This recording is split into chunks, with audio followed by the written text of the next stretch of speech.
বাবা তুমি যদি আল্লাহর বান্দা হয়ে থাকো, আল্লাহ সুবহানাহু ওয়া তাআলার পাওনা আছে তোমার কাছে। তুমি যদি আল্লাহ যদি তোমার সৃষ্টিকর্তা হয়ে থাকে, তোমারও পাওনা আছে আল্লাহর কাছে। তুমি যদি নবীর উম্মত হয়ে থাকো, নবীর পাওনা আছে তোমার কাছে। নবী আমাদের যদি নবী হয়ে থাকে, আমাদের পাওনা আছে নবীর কাছে। তুমি যদি বাবা হও, ছেলে মেয়ের পাওনা আছে তোমার কাছে। তুমি যদি ছেলে মেয়ে হও, মা বাবার পাওনা আছে তোমার কাছে। তুমি যদি স্বামী হও, স্ত্রীর পাওনা আছে তোমার কাছে। তুমি যদি স্ত্রী হও, স্বামীর পাওনা আছে তোমার কাছে। তুমি যদি ধনী হও, গরিবের পাওনা আছে তোমার কাছে।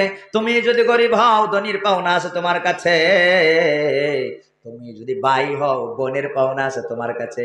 তুমি যদি বোন হও, ভাইয়ের পাওনা আছে তোমার কাছে। তুমি যদি দোকানদার হও, কাস্টমারের পাওনা আছে তোমার কাছে। তুমি যদি কাস্টমার হও, দোকানদারের পাওনা আছে তোমার কাছে। তুমি যদি সরকার হও, জনগণের পাওনা আছে তোমার কাছে। তুমি যদি জনগণ হও, সরকারের পাওনা আছে তোমার কাছে। তুমি যদি পীর হও, তাহলে মুরিদের পাওনা আছে তোমার কাছে। তুমি যদি মুরিদ হও, তাহলে পীরের পাওনা আছে তোমার কাছে। তুমি যদি আলিম হও, আওয়ামের পাওনা আছে তোমার কাছে। তুমি যদি আওয়াম হও, আলিমের পাওনা আছে তোমার কাছে। তুমি যদি শিক্ষিত হও, অশিক্ষিতদের পাওনা আছে তোমার কাছে। তুমি যদি অশিক্ষিত হও, শিক্ষিতদের পাওনা আছে তোমার কাছে। তুমি যদি তুমি যদি মানুষ হও, জীব জানোয়ারেরও পাওনা আছে তোমার কাছে।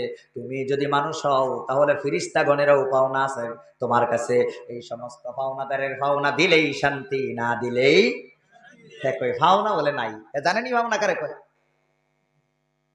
ভাওনা নাই বলে বেড়া তোমার আমার কাছে একটি হবে হয়তো না।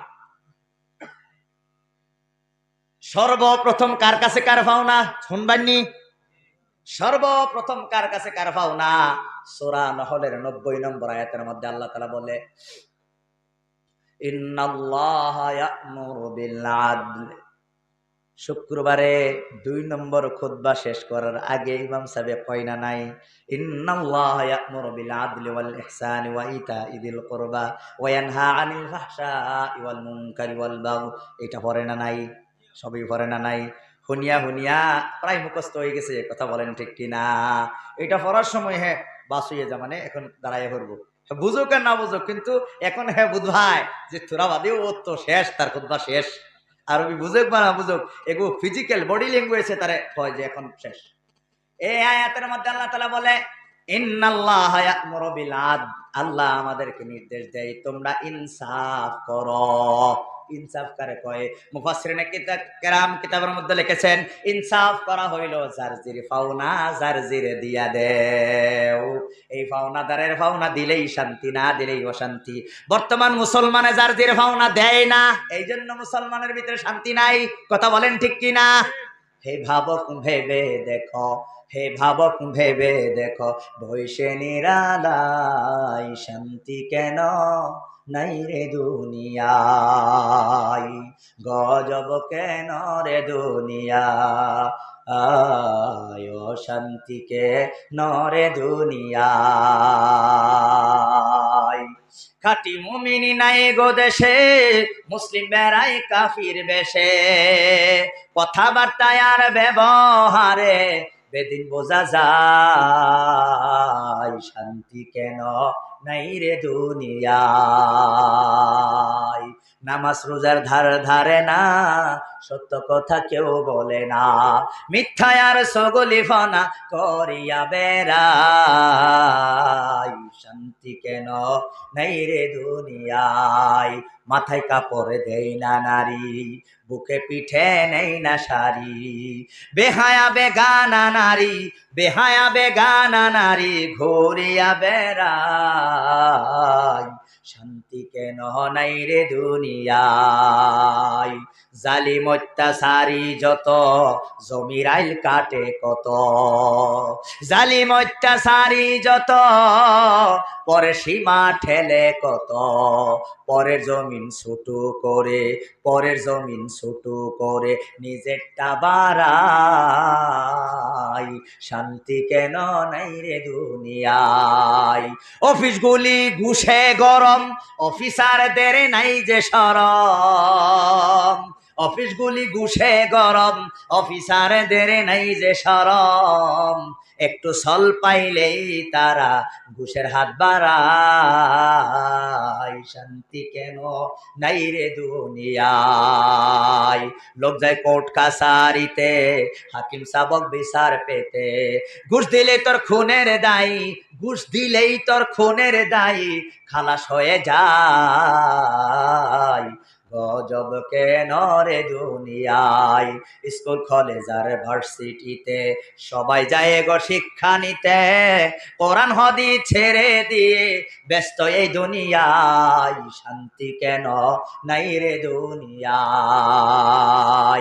নিউ মার্কেট আর শপিং মলে যাচ্ছে নারী শতে শতে, মহিলাদের জ্বালাই পুরুষের চলা হলো দায়, শরম বরম উঠে গেল দেশের সব জায়গায়। শান্তি কেন নাই রে দুনিয়ায়, কথা বলেন ঠিক কিনা? এই অশান্তির কারণ হইল একটাই, যার জির পাওনা না দেওয়ার কারণে। সর্বপ্রথম কার কাছে কার পাওনা? আল্লাহ রাব্বুল আলামিন বলেন ওয়া কাদা রাব্বুকা আল্লাহ তা'বুদু ইল্লা ইয়া।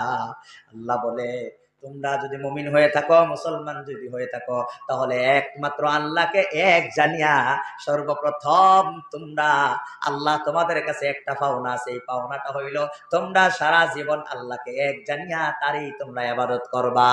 এটাই বান্দার কাছে আল্লাহর পাওনা। বান্দা যদি আল্লাহর পাওনা দেয় তাহলে আল্লাহ তাদের পাওনা দিব, বান্দা যদি আল্লাহর পাওনা না দেয় আল্লাহ তাদের পাওনা দিত না। একজন সাহাবীকে রাসূলুল্লাহ জিজ্ঞাসা করলো, ও আমার দয়া আদরের সাহাবী, তুমি জানো নি আল্লাহ বান্দার কাছে কি পাওনা আছে আর বান্দা আল্লাহর কাছে কি পাওনা আছে? সাহাবা বলল, ইয়া রাসূলুল্লাহ আমি জানি না, আমাকে আপনি শিখাইয়া দেন, আমাকে বলিয়া দেন। রাসূল বলল, বান্দার কাছে আল্লাহর পাওনা হইল ইবাদত, আর বান্দা আল্লাহর কাছে পাওনা হইল জান্নাত। কোন সুবহানাল্লাহ। বান্দা ইবাদত করলে আল্লাহ জান্নাত দিবে, ইবাদত না করলে জান্নাতও দিবে না। ঠিক না বেটি?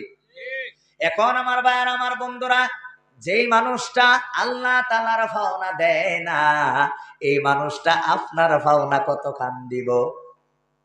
জীবনেও দিত না। এই জন্য যারা হক্কানি নামাজি না হয়, এদের দ্বারা সমাজে খালি জুলুম পাইব, সমাজের উপরে খালি বুলডোজার চলবো, সমাজের খালি অত্যাচার চলবো, কোনোদিন শান্তি কোনোদিন কায়েম হইতো না। যে সৃষ্টি করলো এই মালিককে যে পাওনা দেয় না, এ অন্যের পাওনা করতানি দিব, দিত না। আবারই কয় আমার কাছে একটি হকের পাওনা নাই। দেখছেন নি, পাওনা বলে নাই, আল্লাহর পাওনা দেয় না, হেক পাওনা বলে নাই। কথা ঠিক না বেটি? কি গো, আন্যা যদি আমার পয়সা না দিন, আমি দোহানতে চাউল দিব, এইটা যদি বুঝো তো তুমি আল্লাহর ইবাদত করো না, মনে মনে হইতো আল্লাহ তো জান্নাত দিয়ে হেলবো, দিব, খাওয়াইবো, মাংনা তোমার খাওয়াইবো। মাংনা তুমি কিচ্ছুই দেও না, তোমার সেরারে যে তুমি পয়সাটা দেও, আব্বা ডাহে যে লিগা, আদর যে করো এমনি করো না, আব্বা ডাহে লিগেই করো, স্বার্থ ছাড়া কেউ কিছু কাম হইতো না। এই জন্য আল্লাহ বলেন নামাজ ইসলামের স্তম্ভ করা হয়েছে, নামাজ ছাড়া, ইবাদত ছাড়া ইসলাম হয় না। এখন 100% মুসলমান নামাজই পড়ে না। বাইরে ভাই, দুইটা পাও ধরে অনুরোধ করি, কিয়ামতের দিন সর্বপ্রথম নামাজের হিসাব লওয়া হইবে। নামাজের হিসাব যাদের পাক্কা হয়ে যাইবে, পরে 7 খুন মাফ, বাদে টেনশন নেই। নামাজ যদি ধরা পড়ো, নামাজ যদি অসুবিধা থাকে, তাহলে পরবর্তীতে সব আল্লাহ তাআলা কঠিন করে দিবে। এই জন্য দুইটা মাওদের অনুরোধ করি, এই মাদ্রাসার মধ্যে মেয়েদেরকে ইবাদত শিক্ষা দেওয়া হয়, মাদ্রাসার মধ্যে ছেলেদেরকে ইবাদত শিক্ষা দেওয়া হয়। ইবাদতের দ্বারা মানুষ মানুষ হয়, ইবাদত না পড়লে মানুষের মানুষ থাকে না, জানোয়ারের মতো হয়ে যায়। কারণ তারাও ইবাদত করে না, আমরাও করি না।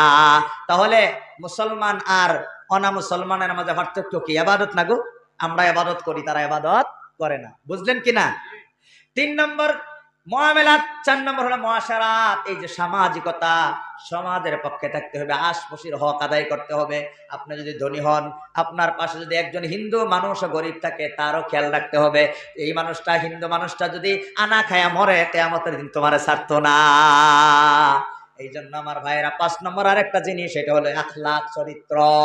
চরিত্র আজকে আমাদের মুসলমানের থেকে বিলীন হয়ে গেছে। হায়দ্রাবাদ যখন আমি পড়ি, একটা হুজুরে আমার বলল যে, মৌলভী সাহেব, আমি যতদিন কাপড়ের ব্যবসা করি, যতদিন আমি মুসলমানরে এই কাপড় দিছি, ততদিন আমি আমার পয়সা মেরে দিছি। আর যতদিন হিন্দু মানুষে আমার কাছ থেকে কাপড় নিছে, একটা টেহা আজ পর্যন্ত তারা মারছে না। এই কথাটা হাসান আমি চা কই নাই না। আরে আমাদের গুণ তারা নিছে গা তাগর। আরে আল্লাহ, এই জন্য আমার ভাই